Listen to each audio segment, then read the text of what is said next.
why don't we talk briefly about this new off-season basketball league that you mentioned to me. I didn't even know that this was a thing because, as you know, basketball is a ways down my list of priorities, but there is a new league starting. Well, is it started now or is it just getting ready to fire up? It just started last weekend. So if you are a fan of the WNBA and you're craving some basketball, in addition to college basketball, which is still going on, you can also watch Unrivaled, which is their new 3-on-3 league. Unrivaled is the name of the league? Unrivaled, is the name of the league. It was started by Brianna Stewart and Nafisa Collier, two WNBA players.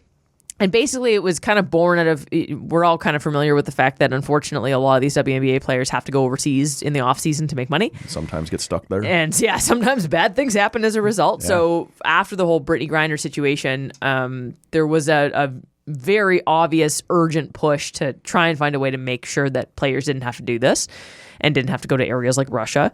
So they started this, they started this 3-on-3 league, and it's a lot of fun. So if you've ever watched 3-on-3 basketball, like, it is wildly entertaining. It is fast. It is furious. But what I like about this league is, like, the names are like there's no it's all housed at one location, and they're not really going it's like for a centralized location. Yeah. I know that term brings back bad memories. Bad memories, bad vibes. Yeah. But Super had actually compared it to the WNBA bubble, or the wobble, as we called it. Yes. In 2020. And so it's one location. There's there's not a ton of seats. They're not so much going for gate revenue. They want TV revenue and sponsorship. So it's on TNT in the States. I think it's TSN Plus here, so you have to pay for it, which sucks. But but it's the investors of it. Like, the players have already said how the facilities, the way they're treated, the resources they have are like head and shoulders above the WNBA. Right now it's already putting pressure on the WNBA to kind of step up its game in terms of how it treats its athletes. But like, because there's no location base for these teams, the names are right, because it wouldn't awesome. be city tied, right? Like, you're not cheering for the Toronto, the Buffalo, the Pittsburgh. You're cheering for your favorite player. You're cheering for the Laces.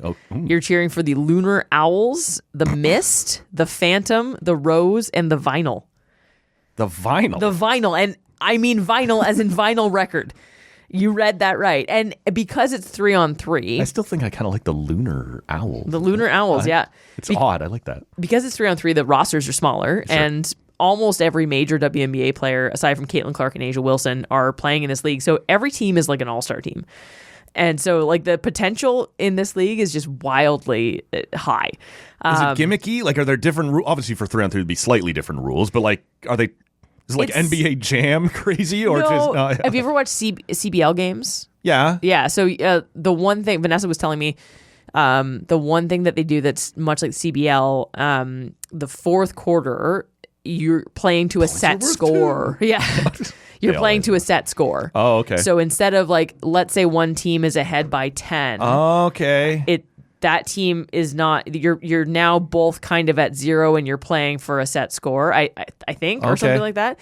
And then, but it's based on what the score was going in. Yeah. It's 11 points ahead of what the leading team was, or something like that. Okay.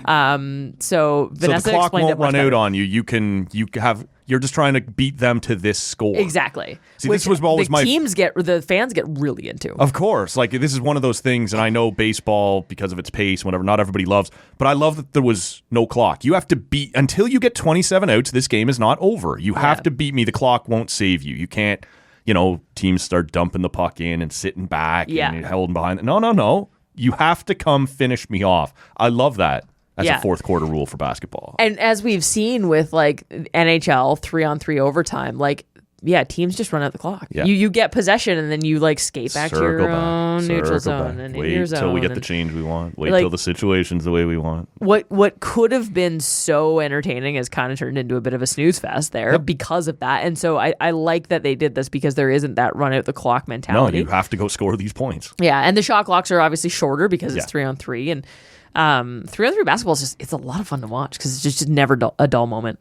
Yeah, and it's still even. It's 3-on-3, but there are fewer defenders, and that always is going to make things a little bit more exciting, a little bit easier, a little.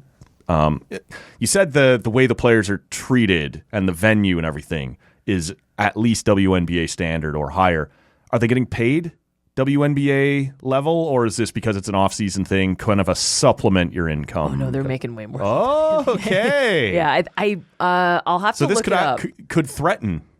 Well, it's not direct competition because it's in the off season. Yeah. So, but if I can make a better living here, this will be my priority. Maybe I'll go play WNBA in the off-season. I think there's still gonna there's still more viewership in the WNBA, right? So they know that's where their bread is buttered. There's something about home teams selling tickets, right? Having cities that will always kind of reign supreme, probably. Exactly. Yeah. And like that's where like you're going to make your sponsorships and stuff like that. Sure, yeah. So players in Unrivaled have an average salary of more than $220,000. Okay. Which that is close to the maximum salary in the there WNBA. You go. Okay. Like Caitlin Clark was making I think $70,000 in her rookie contract. You can make so much more money here. Might stay in college. Yeah, no kidding. So yeah, that's fun. Yeah, that is cool.